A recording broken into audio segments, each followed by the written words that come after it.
افغانستان کے حوالے سے تشویشناک خبریں۔ افغانستان میں بھوک کا بحران شدت اختیار کر گیا۔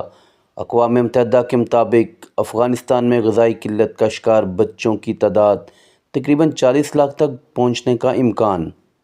افغانستان میں جاری معاشی بحران، غربت اور غذائی قلت نے عام شہریوں کی زندگی انتہائی مشکل بنا دی۔ اقوام متحدہ کے اداروں کے مطابق افغان طالبان کے زیر انتظام ملک میں بھوک اور افلاس کی صورتحال مسلسل سنگین ہوتی جا رہی ہے۔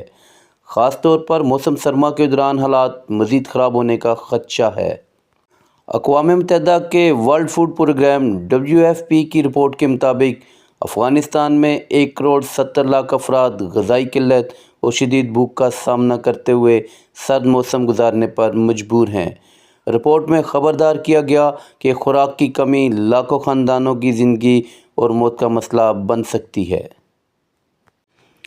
اقوام متحدہ کے مطابق افغانستان میں غذائی قلت کا شکار بچوں کی تعداد تقریباً 40 لاکھ تک پہنچنے کا امکان ہے، جبکہ بچوں میں غذائی کمی گزشتہ کئی دہائیوں کی بلند ترین سطح پر ریکارڈ کی گئی۔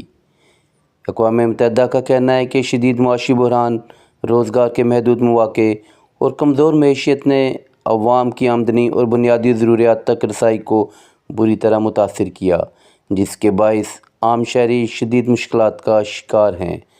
اقوام متحدہ کی ذیلی تنظیم یونیسیف نے پہلے ہی افغانستان میں انسانی بحران کے حوالے سے خبردار کر چکی ہے۔ یونیسیف کے مطابق 2 سال سے کم عمر کے تقریباً 90% بچے غذائی قلت کا شکار ہیں، جو مستقبل میں صحت کے سنگین مسائل کو جنم دے سکتے ہیں۔